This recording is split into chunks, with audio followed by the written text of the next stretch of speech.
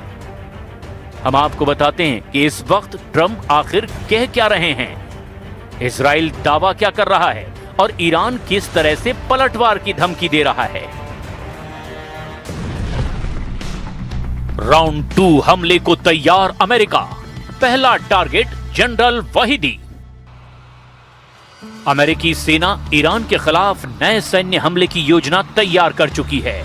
Pentagon Hormuz strait, दक्षिणी अरब खाड़ी और ओमान की खाड़ी में ईरानी सैन्य क्षमताओं को निशाना बनाने के विकल्पों पर विचार कर रहा है। CNN की रिपोर्ट के मुताबिक अमेरिका खास तौर पर ईरान के इस्लामिक रिवोल्यूशनरी गार्ड कॉर्प्स यानी कि IRGC की फास्ट अटैक बोट्स और माइंस बिछाने में इस्तेमाल होने वाली जहाजों को निशाना बना सकता है।